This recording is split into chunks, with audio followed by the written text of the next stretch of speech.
અમદાવાદ શહેર ડીઈઓનું 7th day સ્કૂલને લઈને ultimatum આપવામાં આવ્યું છે. કાલે 11 વાગ્યા સુધી દસ્તાવેજો સાથે ખુલાસો કરવા માટે આદેશ કરવામાં આવ્યા છે. 2 નોટિસ ફટકાર્યા બાદ પણ આધાર પુરાવા સાથે ખુલાસો નથી કર્યો. વીયુ પરવાનગી અને ફાયર એનઓસી, શૈક્ષણિક પ્રવૃત્તિ સહિતની વિગતો પણ માંગવામાં આવી.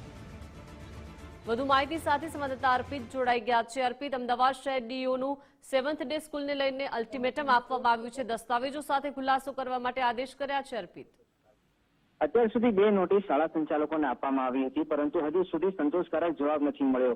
જે નોટિસ આપી હતી અને એ પ્રમાણે જવાબ રજૂ કહેવામાં આવ્યું હતું, પરંતુ પુણેથી સ્કૂલ મેનેજમેન્ટના પ્રતિનિધિઓ હાજર રહ્યા હતા. એમના દ્વારા પણ માંગ્યા પ્રમાણે જવાબ નથી આપવામાં આવ્યો, જેથી કરીને આવતીકાલે 11 વાગ્યા સુધીનું અલ્ટિમેટમ આપવામાં આવ્યું છે. તેમાં શાળામાં ધોરણ 1 થી 12 સુધી મંજૂરીના તમામ પ્રમાણપત્રો છે.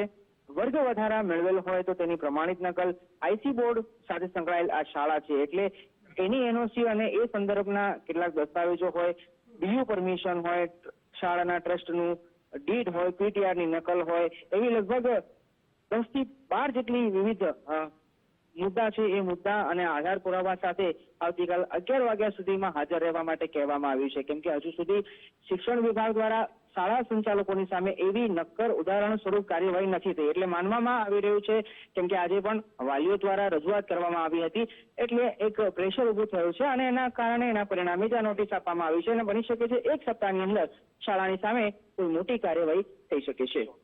જી બિલકુલ, આભાર અર્પિત વિગત આપવા બદલ.